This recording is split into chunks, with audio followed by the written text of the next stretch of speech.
All right. Thanks for everyone who has joined. We're going to go ahead and kick things off. We've got a great conversation ahead of us. We've got Greg Daines, who's the CEO of ChurnRX, and as you all know, Dave Blank, the CEO of ClientSuccess. We're going to reserve a few minutes at the end of this webinar for questions. So please, you can start submitting them using the Q&A option in this Zoom. But with that, we'll turn it over to Greg to kick everything off. Oh, Greg, we're having a... Oh, yeah. Hello. There we go. Thanks, Matt. We've got, I'm super excited about this today. We've been planning this for a while with Dave. He's phenomenal. I'll give him a quick introduction. He kind of doesn't need one, but I'll do that real quick because this is just someone we respect tremendously. Dave, as most people know, is the founder and CEO of ClientSuccess. They're doing just tremendous things in ClientSuccess. I really see them as one of the pioneers of the whole movement we're part of. So, and part of that is because Dave's been around doing this forever. Like before this, he was head of global customer success at Adobe, and more than that. I can't even do the whole review, but he's phenomenal, and he really is thoughtful about this stuff. And particularly for today's topic, I think there's no better person to talk to this. We're just thrilled to have you, Dave. Thanks for coming on. Well, thanks for having me, Greg. It's a pleasure to be here. A big fan of yours and your team, and so this is an honor to be here today. Well, cool. Well, let's get into it.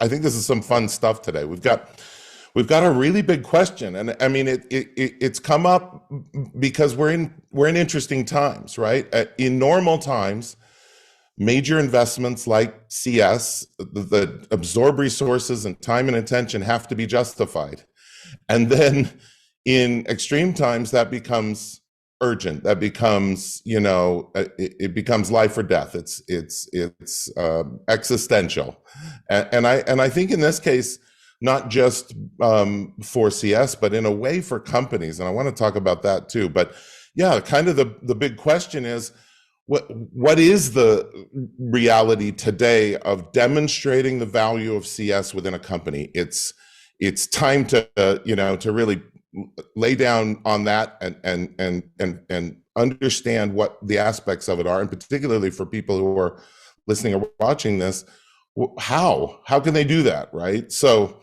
great question that I think perfectly fits your background and experience.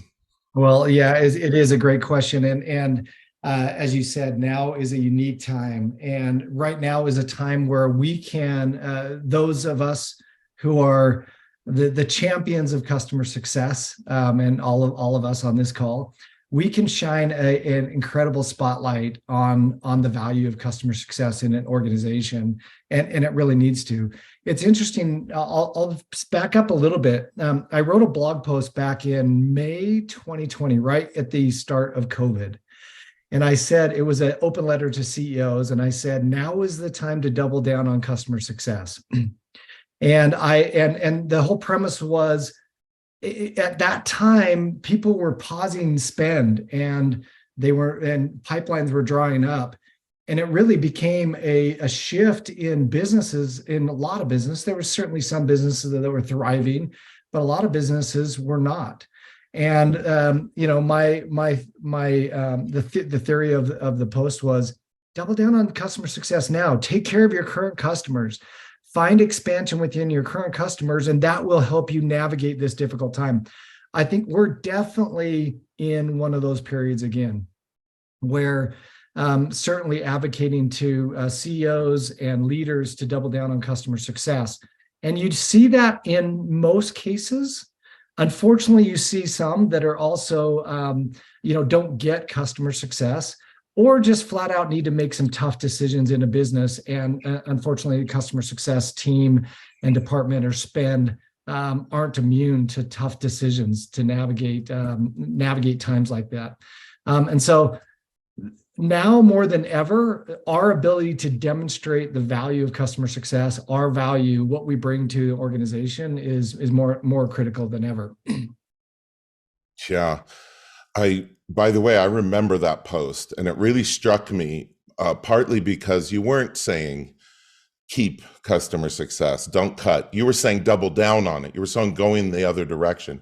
Yeah. I think that's really needed point, and it's informed by what you see from behind the scenes about how much value that's being produced. And you have this unique position. It's a little bit like mine, but even bigger for you. You sit at the top of this mountain, Mount Olympus, and you look at all these different companies and the way they're doing it, and you can see what works and what doesn't work, and you can see the value that's being driven. But also, for the benefit of people on this session, what are you seeing from the background? Are you seeing a lot of your clients being challenged to demonstrate value? Are you seeing stress and pressure being put on that? Absolutely. I see, again, I see the kind of the both ends of the spectrum. I see companies who are doubling down on customer success and having success doing that. And I see some companies who are unfortunately laying off entire customer success teams. One of my friends locally was with a company, the team, just a great leadership team, great customer success team, doing great things. And unfortunately, the CEO said, we're gonna kind of take what is commonly known as the snowflake model, which is let's build a business that doesn't have customer success. So they laid off the entire team from the CCO up all the way down, which is super unfortunate. Now, I understand that some have a different perspective on that. This CEO's strategy was let's build customer success in the fabric of all of our business. But I know I'm a little biased, but I think it's a mistake. I think that that it is a time to double down. So what does that mean to us? And I think that's the key question for us right now. That I'm anxious to talk about, and we're talking about today is like, what do we do? How do we navigate these times? But it is true what I see, and you see in every earnings call, pipelines are drying up. It's harder, or growth rates from sales are slowing down. And so right now it is a great time to focus on our customers, drive retention first. Sometimes that's all we can do is retention, and then expansion anywhere we can. Totally right. Okay, well, let's get into it. What's happening in those conversations now that you see that doesn't work, right? And maybe in the same way, how do you frame that conversation? Because I mean, you can't just walk in with your churn rate. I mean, among other things, churn rates are very deceptive, right? They bounce around, and they're super sensitive to sales growth. So if you have collapsing sales or even softening sales, it makes it look like churn's getting worse, even when in many cases it isn't. So you got to be careful about relying like only on one metric. So anyway, what are you seeing that isn't working? Where does that conversation disconnect happen? I think you have to start at the top, and this may be a daunting task for some, but I think the first thing that we need to focus on, and I recommend, is making sure the CEO truly gets customer success, understands the value of customer success. There's a whole different ways. There's many ways to do that, but I would take a step back. Personally, if I was working whatever company I was in, I would take a step back and says, does my CEO truly get the value of customer success? And if you do not work for a CEO that truly gets customer success, I would focus a ton of time on that conversion, if that makes sense, of converting him or her to understand the value. And there's several ways to do that. And I can walk into a couple ideas, but I think it starts there, and because everything else will flow from there. And so we've got to start there with those at the very top. I think this is really important because this comes before just proving it with some metrics, right? You can't just lay that in front of a CEO. And my experience, I don't know if this is similar to yours, but when a CEO doesn't get it, in air quotes, it's frequently not the value explicitly that they don't get. It's more like they don't understand its role in the functional process of driving customers to long-term retention expansion. They don't. I think very frequently they just don't see how it works, almost like on just a basic mechanical level. What's the role that you play, right? Is that your experience? Yeah, I think that is true. So one daunting metric or stat I'll give you as we doing this. Our friend Patrick Campbell. I don't know if you've met Patrick. Yep. You, Uh, yeah. One of the best, funnest leaders Yeah. to follow in SaaS. He did a study Totally. with them at ProfitWell, and they said when they asked several CEOs which, if you had to cut a leader, who would you cut? And the result was 3 out of 5 CEOs and founders said they'd cut the CS leader first. And that's the unfortunate. So you ask, okay, I'll go back to your statement. I do think that I would make sure that the first thing you do is really clearly define your why as an organization, and really articulate that with the CEO of your why. So defining your charter, your purpose, and those types of things. I know that sounds basic, but there's so many organizations in my unofficial poll, so many customer success teams who don't even start at the top of like, let's have our charter. And so that we can clearly articulate our role and our value to our CEO, executive team, peers and constituents internally, or even our customers. So start first with really clearly defining your value and and have at the center your why. What is our purpose at this organization? What is the direct value that we can get at the organization? So that's a key one. I think that's huge. Yeah. And it's almost like it's so simple that you could be forgiven for forgetting that that's a big part of it. Like this is not a vanity exercise, right? This is about all of us agreeing what matters, almost more than before we go to see if it works, right? Separate from that. It's just, but I think it directly addresses the experience I have, which is they don't even really know what you do, right? And we just assume everyone knows, right? This is almost like we're wired this way as humans, right? We just assume, well, it's obvious, right? No, actually, you can't take that for granted. Even with people who you think get it, what you're describing, to put it in words, to codify it in a statement that's clear and unequivocal and clarifies all that, I think that's huge. It's a simple exercise. Brilliant idea. Great idea. Yeah, I heard a well-known public CEO doing their earnings call the other day, and was speaking about the customer success team. But as he was doing it, he kept calling it client services, client support, fumbling over the name. And it's like, okay, let's first get the name. We aren't customer success is not customer support. It's not professional services. It's not sales.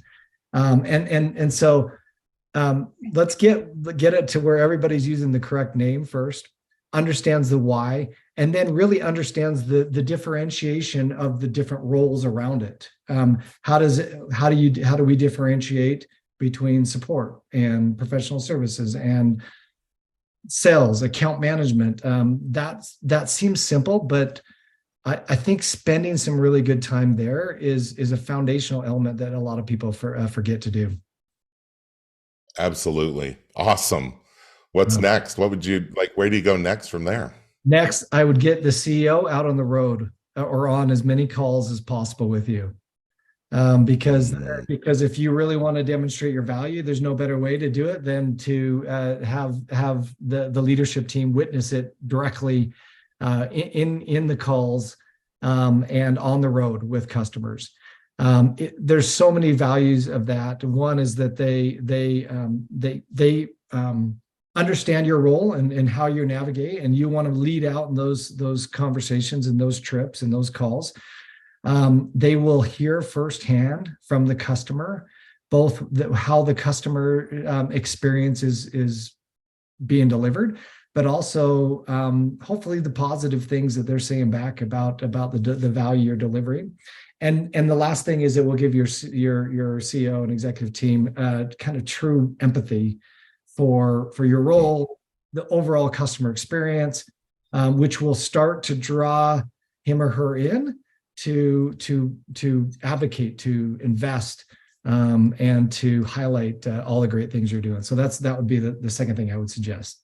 Oh, Absolutely. Can I just riff on that? Because it's so Yeah, interesting. yeah, let's do it. What you hear people, reps or people down at the individual contributor level constantly, or even managers talking about low information execs, right? Well, Yeah, it's not that they're wrong. That's actually a real problem. The question isn't whether it's a real problem. The question is, who's going to solve it? Who's to blame for that, right? If you haven't exposed them to that. Now, we'll talk about how hard it is to get an exec into some of these meetings, and I have some thoughts on that too. But yeah, but solve that first, right? Take a look at first, why are they low in information? What information in particular, what nuances, what texture do they not have currently access to? Your solution, which is to get them into calls, get them on the road, is extremely valuable. And there's another aspect to it that I think is a subtlety that we sometimes miss.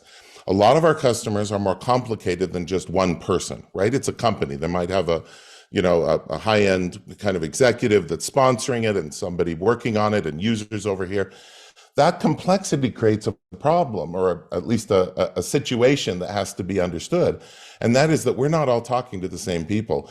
So sometimes, I'll be working with a CEO who says, well, I talk to customers all the time.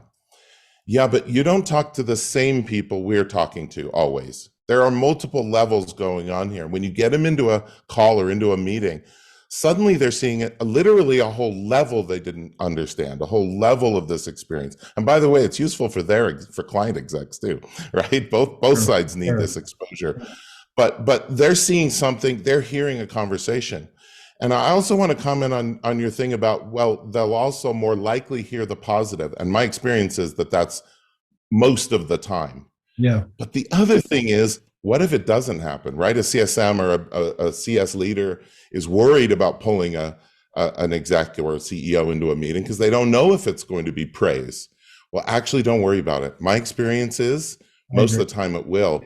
But even when it's not, actually, that's extremely valuable because now as CEOs, face to face with the reality that this problem is difficult to solve, right? And the fantasy of doing it without humans, which I really do think that's in most cases for most businesses, that's more of a fantasy than a real option, right? Yep.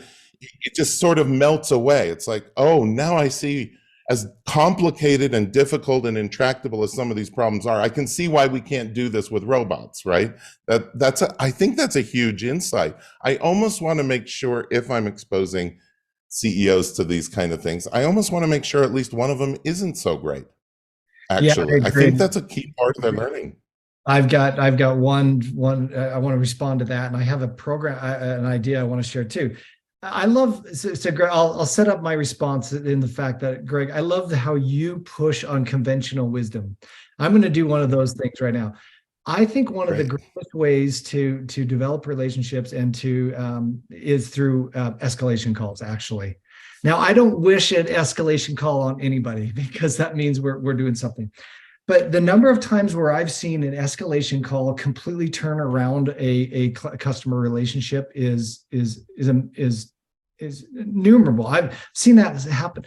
So when you bring an executive, a CEO, whoever, on a call that may not be positive, look at it as a great opportunity to really understand, to hear firsthand the challenges, and then you, as an organization, it's in your hands to go and turn that relationship around. And some of the times, those are the best calls for the CEO to really understand what's happening, where the challenges are, Totally. in a raw, genuine way. We always say feedback is a gift. You got to take the good with the bad. And so I don't be afraid to bring your CEO on an escalation call and look at it as an opportunity, not a negative thing. I love that you sense that. That's your experience talking. I've had that experience, but not until this minute have I really properly understood why it so often worked, why it so often led to progress. Doesn't always, but it's amazing how often it does. A lot of times these problems are intractable at a lower level and they get escalated precisely because we need leadership to weigh in. We need somebody to change something, right? So you get on this call and it can be very negative in its framing right at the beginning, but it's precisely because of that you or your CEO will end up saying something that's very direct and very true. Like, hey, look, customer, we understand this is hard, but if you don't do this, you're not going to get good results. And then what was the point of us doing anything together? Yep. Those are very productive conversations when they're framed like that, right? And suddenly you can, okay, yeah, you're right. We need to get on the same page. We're both going after the same goal here. It's powerful. And the key, I think, is to make sure that the way that escalate, or at least one thing, the way the escalation call's framed, we're speaking to someone who has the same, level and interest on the other side as we do, so that we could actually address it at that level. I think that's a big part of it. But you're right; those are can be very productive, actually. Yeah, I think some of my best calls for driving change and driving deeper relationships have come out of that. So those have been super. I've got one more idea too. This is powerful. Yes, go. I see my colleague Matt Jolly on here, and I think Darren Poole, who was at Adobe, they will remember this. And Matt was instrumental on this. At Adobe, we implemented what we called the customer immersion program. What this did is it required every executive to immerse in the customer experience. So jumping on support calls, reading documents, legal documents, looking at contracts, using our products, listening to customers. And every leader had to go through this immersive experience, or none of the leaders would get their year-end bonus. So you can imagine the incentive to get it done. This experience of like exposing our leaders to the reality of the customer experience was one of the most transformational things that Adobe did, and shone and shined just the brightest light on customer success and the value of customer success team, the value of not only engaging with customers, but representing customers back to the business. And so one thing that I always recommend is try to figure out your own way to create this little customer immersion program, and within your own business, expose all leaders and to that, so that they have better insights into the customer experience and the value you bring, in helping to shepherd the customer through that experience. That's really cool. Can we dig on that a little bit, just from a practical standpoint? What was involved? Was it one call? Was it some combination of experiences they had to have, or how was it structured when you did that? It was a comprehensive experience, immersive experience. As I remember, it required 2 full days of engagement. And again, a lot of it was, sitting in front of a computer and trying to navigate the Adobe website, which was really complex at the time. Trying to use all of our different products to try to find things in the knowledge base, reading our contracts that customers sign. And a lot of times all of these things happen, there, or the team's taking care of this. And we as leaders, and I'm speaking as a CEO, we don't really grasp what the reality of it is on the front lines. And that's what this did. And it ended with customer interviews, face-to-face customer interviews. We'd always bring in a customer, and we would ask them to just be completely brutally honest. And so I was in the one with our CEO, Shantanu Narayan. I was one of the hosts to help with that day. I think Matt was there as well. And I remember the customer, we were in this room, there all these the E team was around listening to this customer, and he was talking about how complex we made our business. And he said, I've been a customer for so long, and I've just seen the complexity creep in so far, and it's so hard to get value out of this business. And he said, I feel like you're trying to take me to the moon in a rocket ship, and all I want is a simple ride down to the corner store to get my bread and milk. Like, can you simplify things? And that was the comment and the experience that really converted Shantanu in the leadership team. And then from then on out, customer success and customer experience was a key aspect of the strategy. Much more focus, much more investment. And so that could be an idea that people do, is just implement your own mini customer immersion program. I think it's absolutely brilliant. It maybe connects even, now I'm having a spark of an idea here. It maybe even connects with with the previous idea of exposing executives essentially to situations, in particular escalations. So escalations, like maybe it's like one of the many immersive experiences you have. So Yep. one thing that I've seen done, which isn't as sophisticated as what you just articulated, but a fair number of companies, it seems less popular now than it used to be, but a fair number of companies still have like an executive sponsorship program where Yeah. top C-level executives divide up the customer base and they have to handle escalations or they have to get involved in certain situations. And sometimes it's expansions and renewals or whatever. And that exposure is informative. It's incredibly enriching for their point of view. And my experience was that it invariably led to the kind of breakthrough you had with that person, where there was a found appreciation, awareness of the value. But one of the things and I, again, trying to get down to the nitty gritties here, those programs are kind of hard to do, in my experience, partly because executives are super busy. And in my experience, they don't always appreciate it. Some do. Some just have the right framing and orientation, and they're just wired for that. But I'd say it's rare. Most of them just looked at it as another thing on their plate that they have to fit in. And that's understandable because their lives are complicated, as you well know. So the immersion program, two things about it are very appealing. Just this idea that it's mandatory. I mean, that means that the conversation about whether I'll do it is just off the table. That, I think, is huge. And sometimes you have to take that off the table.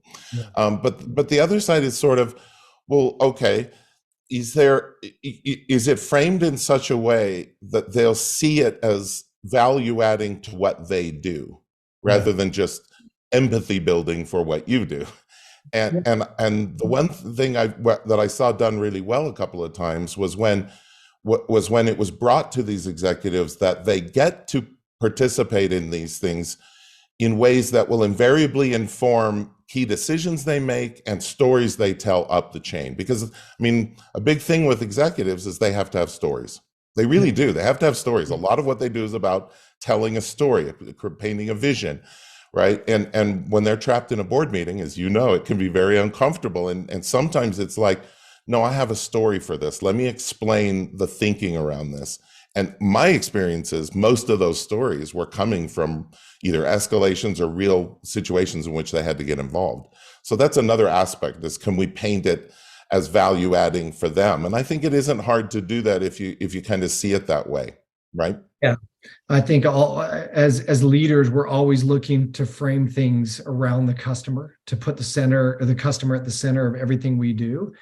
It's really hard to do that if you're not talking to customers and you don't understand what the true experience is. And so doing that, and it could be as formal program, but it could just be honestly just inviting leaders onto a call, or asking or sending a gong recording once in a while and ask them to listen to it on their way to work, a recording of a call.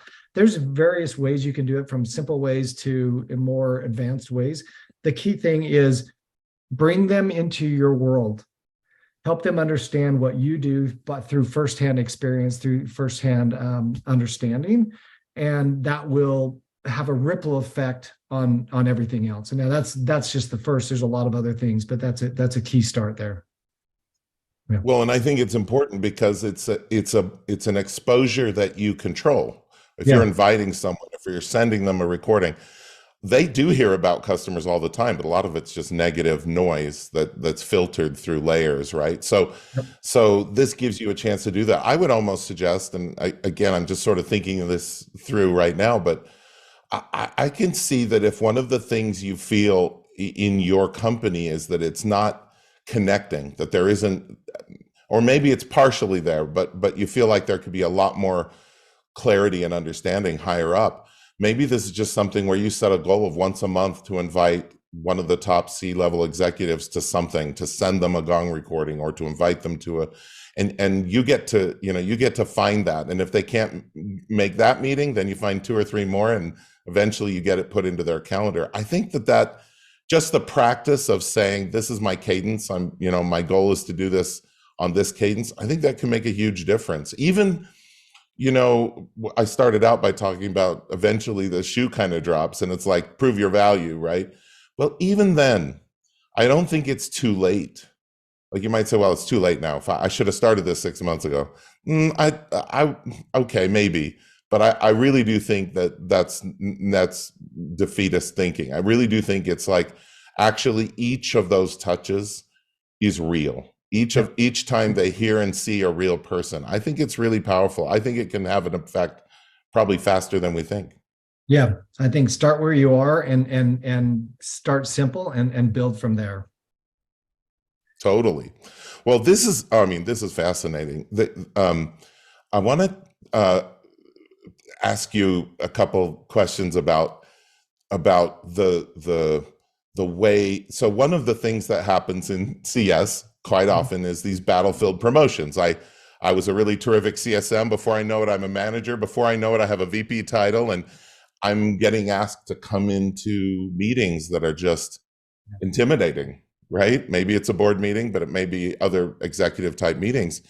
And we see this all the time. Really capable people with lots of talent, but not as much of the experience to know how to to bring it into those meetings. And as someone who's been there for as long as anyone I know and been in those tough situations at as high a level as anyone I know, I'm curious what advice do you give to someone who's going into the lion's den, as it were, to represent?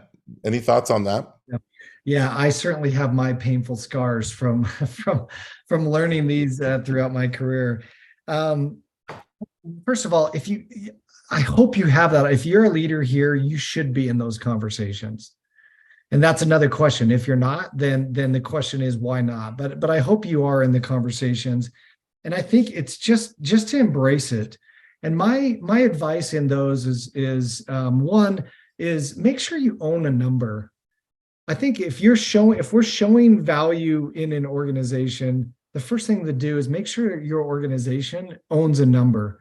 It's really hard to show value when you have no tangible KPIs and metrics that you are accountable for and that you can show month after month, quarter after quarter, year after year, the impact you're having through metrics. So own retention, own growth, own value, time to value, whatever the numbers they are. I'm a big believer in owning as many as you can. Own that, and then get very good about telling a story with the numbers.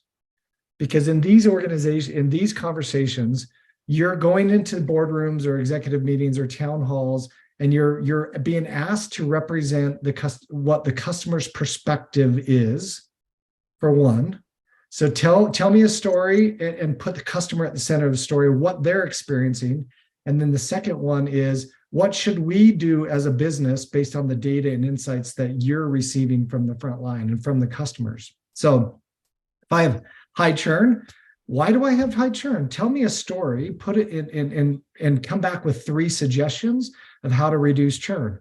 If I'm seeing great results with expansion revenue, why? What are the attributing factors? So be able to tell stories with data. And the third one that I would say that's really important that I think we miss out on is honestly to be very clear and concise and get in and get out. Your job in a board meeting, if you're thinking about, it's your first time going into a boardroom, your job isn't to be this necessarily to ramble on to show that you're the smartest person in the room. Your job is to be very clear and concise, tell a great story with great data that is actionable, and leave it at that. So I would say those 3 things to be fantastic. Yeah. I want to just riff on that last one. Yeah. I had this tendency early on. I've had to break myself of it, but it's super common, and I completely understand. And it's this: we know the details. So when we walk into that situation, we have so many details they'll never have that there's almost, it's not even a temptation. It's almost an irresistible force to fill the gaps in their knowledge with lots of detail, but it doesn't work. It's actually very counterproductive. And here's what it sounds like, right? It's Well, what had happened in that situation was, but people forget that we deployed this. And what happens is you go down that rabbit hole, and progressively, the further you go, the less clear is the learning and the takeaway and the action, right? And it becomes muddied. Well, yeah, but a mistake was made and we switched CSMs. And the problem is, and that's why I love your point about tell the story. It's not the whole story. It's this is the situation. This is what should be done, or this is why it happened. This is what should be done. I call it the headline method. Just give me the headline. In executive situations, not only don't they have time to learn all that, but they can't possibly understand the context of all those pieces. So you have to be very careful. Put it in a headline. If you can't say it in 60 seconds, roughly, you probably aren't ready to present it clearly in that kind of context. Yeah, you're right. That's exactly the problem. I did the same thing. When I was a young professional, I went in and I had so much to share, and I rambled and rambled to show my knowledge of this space. And you're right, they don't have the context, and typically they don't have the time.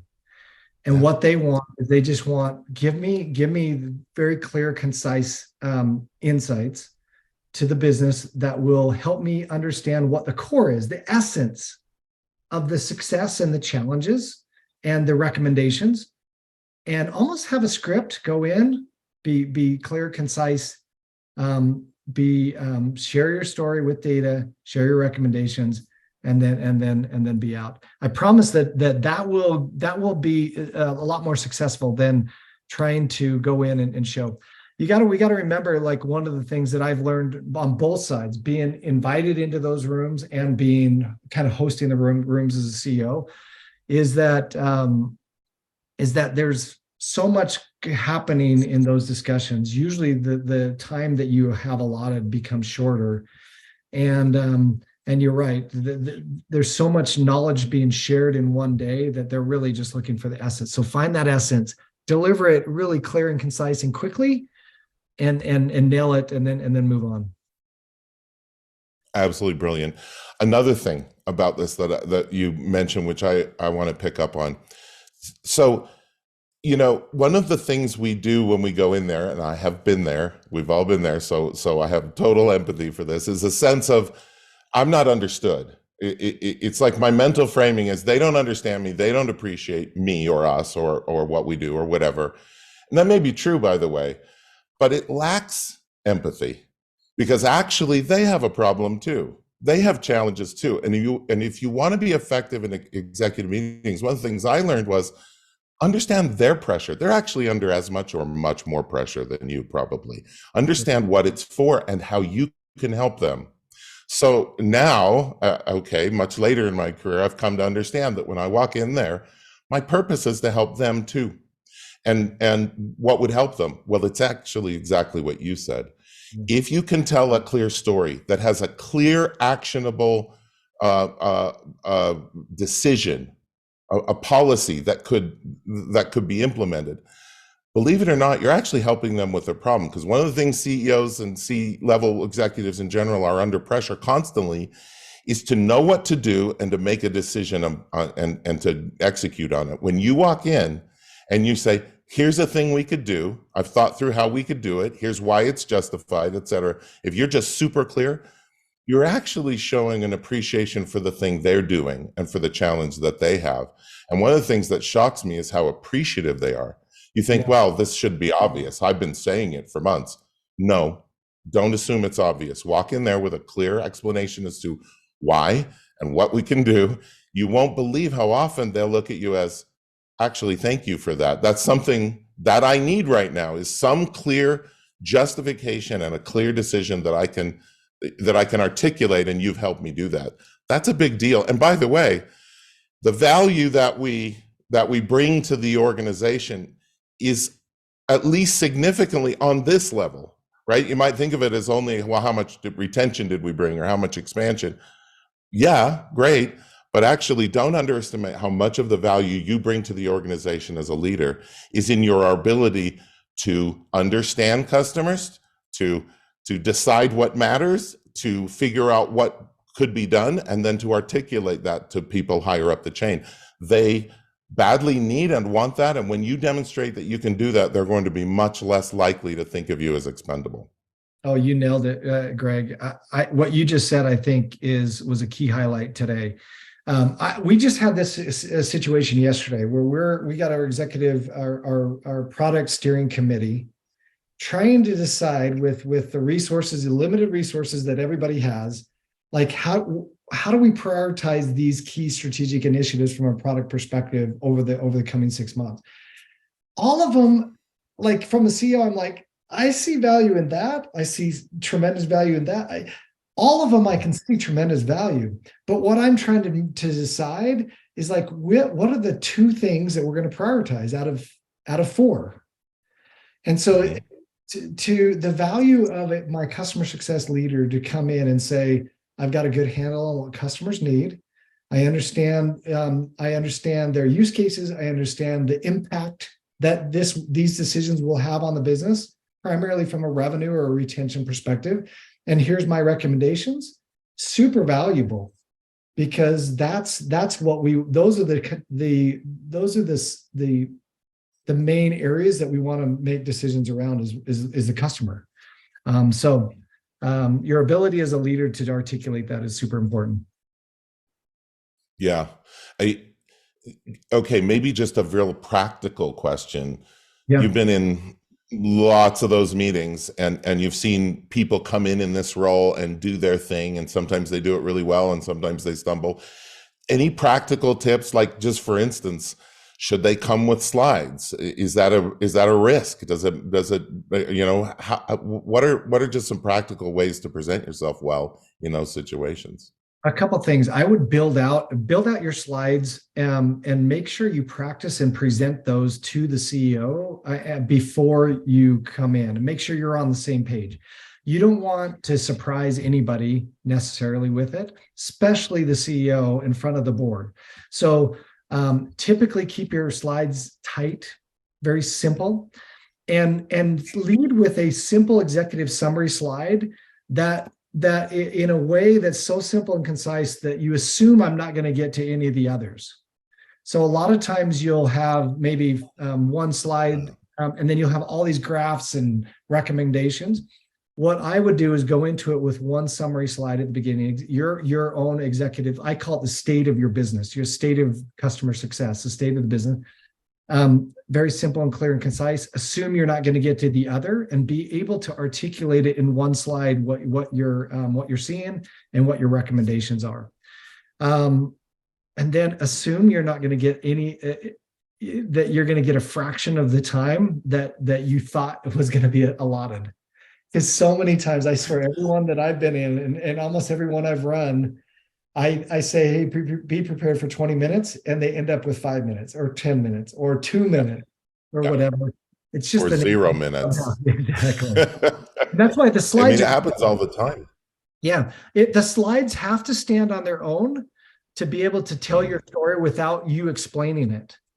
And so if you start with this executive summary slide that does that, and then you have your other slides that are the context, the data-driven context, metrics, charts, primarily charts and stuff like that, then if I don't get in there, my slides can represent me in that regard.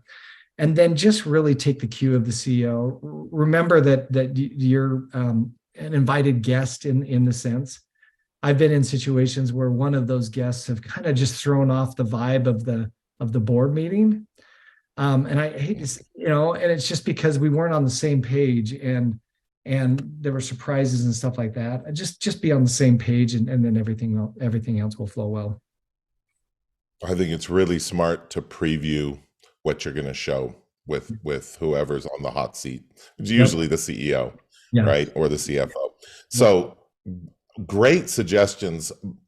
My experience is that you will almost never get to your supporting slides. So this idea of having one slide that you could rely on just to make the point, and if no one asked you for proof or anything, because actually in most cases actually happens. I've seen it same as you have, and they're always running behind, and so it's a sense of, it's not a disrespect for your role or usually or a sense of not valuing it. It's just the real practical realities of having these meetings. I love it. Well, dude, I mean, what an amazing overview of how many different suggestions have we had today. There's just so many bombs. I'm gonna have to go back through this, but I do want to leave some time for questions. We have some pretty good ones out there. I wonder if you're interested in handling any of these. I see some open. Yeah. Okay. Well, Matt Jolly, you mentioned him. Let's take this one. I think this one's interesting. How would you recommend handling a CEO who likes to back channel customer feedback with a one-to-one reach out, thereby isolating the conversation and undermining the confidence and credibility of the CSM? Boy, I've seen this a lot. And there's a little bit of a sense of feeling, I don't know, annoyed and almost like that's disloyal, right? But there's also, again, have a little empathy for CEOs, because one of the things they might be doing is just trying to understand things firsthand, and that may feel easier, or it may feel like, or they may think that they'll get more honest feedback if you're not on the call, etc. I get that, and I'm trying to give them the benefit of the doubt. But yeah, how do you handle that? What do you tell to make that CEO see potentially the value of doing it more your way, where we're going to do this together? I've been on both sides of that coin. I got to, I've been a leader where the CEO has been engaged, and I'm now that leader that sometimes I like one-on-one interaction, to be honest with you, because I feel like one-on-one I can get really quickly to the essence of the success or the challenges or whatever. I think it's key to just well, first of all, I think I would encourage your leaders to make sure they document and have notes. What I do as a leader is I try to boost my CSM in that meeting. I typically say something like, "Hey, I know Krista or whoever, Krista or KGP in our name, or Trevor, or I know they're taking great care of you, but I'm here if I can ever help." Because there is a role for a leader, whether somebody maybe higher than you, that can have a conversation or open a door of a conversation that sometimes the CSM can't. And so it's just making sure that you, with your CEO, that you have this kind of common agreement. Are you going to make sure you have all the notes? Make sure you call me after that conversation, give me an overview of what was said. Please let me know if there was any concerns with me, because sometimes customers don't want to share bad feedback about their CSM.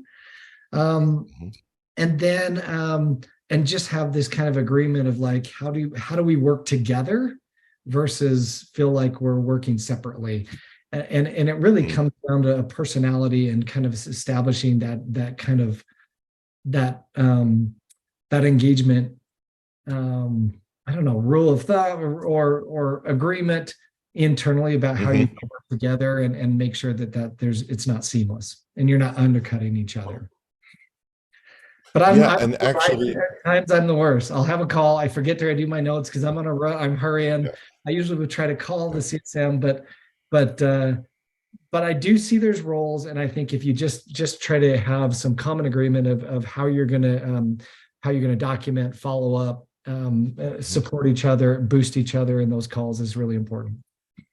Like a partnership. So actually, one of the things that probably takes most of the worst aspects of this off the table is just, can we just agree that, by the way, I'm happy for you to call my customers CEO, but always tell me so I know you are going to, or I know you did. Just so I'm aware, because I don't want to step in something and get on a call with a client and they said, well, we talked to your CEO. It's like, I know, I actually am in favor of that. Let's do this as a partnership. I think just that little thing. But I love your idea of you take notes. Send me the notes, send me any feedback. I'm anxious to receive it. I think when you express that to a CEO or to any leader, they're going to see you as someone who's not actually trying to get in the way of that. Because I certainly wouldn't want to throw off that vibe, right? So I love it. I think that's great. Okay, a couple more here. We got some good ones. Here's advice. Ellie Keller says, advice for a CS team of one. Yep, just me. That doesn't feel, my leadership team really understands the value of CS. I'm not asked to present like this, but do want to and see the value in it. Should I just own it, even though I don't have the title of running this department, even though by default I do? This is not that rare of a situation. Even if it's not just one, there are frequently, groups. I see it all the time that are sort of don't even have exactly representation high enough for it to be expected that they would speak to this level. So you're kind of asking, do I get to just take this on? Should I just own it and insert myself? What's your thinking, Dave? Yeah, I think I would assert yourself. I would own it. I think that they will very much appreciate you doing that. And there's a couple ways to do it. Just start sharing insights. One thing that we recommend, we have a Slack channel called Customer Love, and we also have Celebrate Success. And so this is one of my biggest suggestions that I really want to get in before we go. Like, push successful wins and use cases and customer feedback. Push that out to your company. We do that, and I love it. Again, we have this channel called Celebrate Success. So every renewal, just like sales does it, every renewal, every sales, they have music blaring, they've got their walk-off music, they've got their big, bell that they ring or whatever. We need to do the same thing. So have a channel, put every renewal in there, every expansion that goes in there, every positive customer feedback, and do it, and other tidbits. So just own it. Provide that visibility and that exposure, and that will really benefit the whole organization and shine a better light on the value of customer success as well. Yeah, not to mention making it a lot more satisfying to be in your role, right? Yeah. If you can only lose, that's depressing, right? We need to shift. I love how you're shifting the tone of that. But the other side is, if they don't really know why you're there or don't really appreciate it at any meaningful level, part of it kind of goes back to what I said before. Whose fault is that, right? Start, and it might be their fault, but let's start by at least eliminating me as the possible reason they don't value it. So I'm going to start, just like you said, Ellie, I'm going to start by communicating, right? Find not just wins, but valuable insights to share. And in a way, what you're training them to do is to see you as a valuable conduit for customer insight, which nobody doesn't appreciate how valuable that is. They just don't frequently know where to get it. They don't frequently know that this is the right channel for that, or a good channel for that. So I'm all about, you don't need anyone's permission. Start promoting start promoting knowledge, and it will be, again, think of the empathy you have for them. They have a tough position too. They're gonna value and care about this. So I think it's a great answer. Agreed. Okay. All right. Let's see here. Ronnie Thomas, have you ever been asked to provide an ROI on individual CSMs? How would you go? I assume, Ronnie, that's happened to you. I've never had it at that level, but I have had constantly to justify them in some way, but it was never like, show me the exact dollar ROI. Have you seen that, Dave?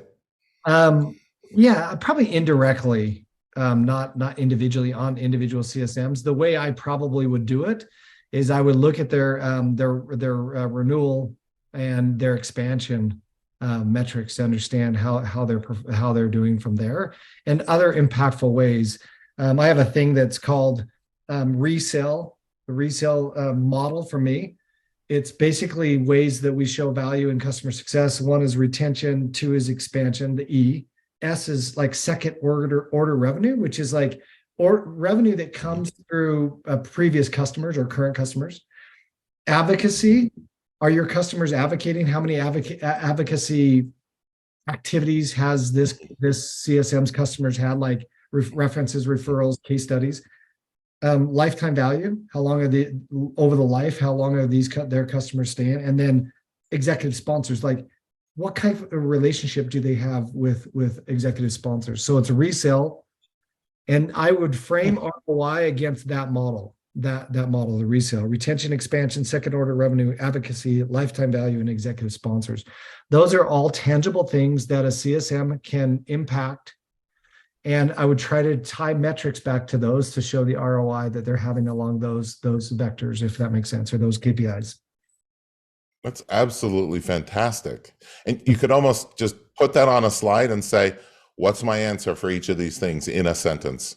Yep. If I have one, I have a pretty compelling case. I mean, you could do half of those and really have a compelling case. But looking at it from that, wow, that's really, I love that. That's fantastic. Very cool. Oh gosh, we're just a few minutes away, but we have some time. Should we take another couple, Dave? Love this. This is okay. fun. Dave, I know, I love it too. And you're just the right person for this. One of the, this is from David Mangum. One of the changes in the current state of CS is the movement away from customer success managing the customer journey to having sales own this activity and getting rid of the CS team. Thoughts on how to show the potential impact of this change? And just before you answer, we're seeing this a lot, actually. This is just from our point of view, we sit a little bit high up on the hill and we see what's happening, and there's been a lot of shift kind of back to pushing CS under the revenue organization and making it much more dependent. In some cases, maybe as extreme as this question suggests. It's an interesting trend, not necessarily negative in all its aspects, but certainly can be challenging and troubling. So what's your reaction? Is that what you're seeing? I see it here and there.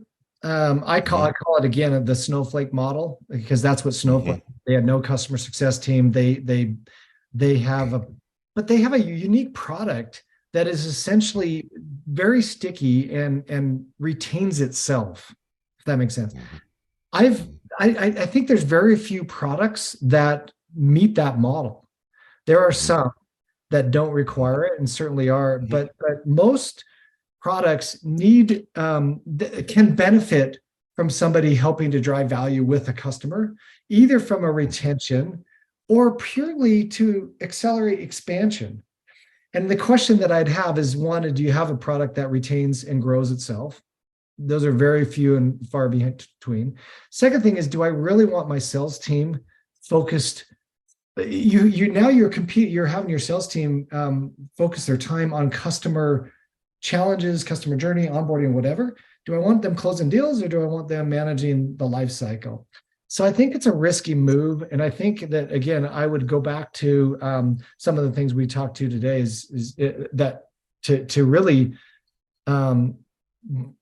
demonstrate the business case for and value of customer success on these vectors, on growing, improving retention, accelerating expansion, and driving more overall success with your customers. So right. And one thing I would add to that is, a lot of times other executives don't appreciate, maybe sales executives in particular, don't appreciate how much the customer has to change in order to get the results they just promised and sold. Yeah. And that customer behavior change is the one thing that I see that differentiates products that do well without CS, like the whole PLG, product-led growth kind of concept, like Slack, for instance. Yeah. Right. The change that's involved in adopting Slack doesn't require help. It doesn't require a lot of expertise. It happens very naturally. That's terrific. If your product can be like that, fantastic. But so many of the products that we sell require the customer to change the way they work, to alter their behavior in some way. And the expertise around that should not be misunderstood. It's significant. And this is why we have people involved, right? And so if you were to, launch someone into a new 747 and say, look, fly the plane without any expertise to help them learn how, it's going to crash. And I think this is one of the reasons why some products do well in a PLG type approach and others don't. It's also a valid goal for product teams to figure out how they can take more of the difficult customer behavior change out of the equation. But there are a lot of products, you could do that for 10 years and there'd still be some left. So we always have to be empathetic, conscious, on understanding that customers need our help and expertise to make changes. As long as that's true, I don't think you can eliminate this. And I think that's a case that needs to be made. If you're having, this discussion, I think you need to make that case. Agreed, agreed. I see that all the time, and that's the way to go about it. Fun. We're out of time. I think we could go on forever. Dave, you're Sure. amazing as always. I've loved knowing you. I've learned tons from you. This has been another one of those great experiences. Thank you for your time. And for everyone, this video will be available. You can come back and watch. I'm going to, because there's a lot of, Dave dropped a lot of bombs today that are really practical, and I'm actually excited to share those with people. So thanks for everyone who attended. Thanks, Dave, for doing it, and we will see you guys all next time. Thanks, Greg. Thanks, everyone. All right.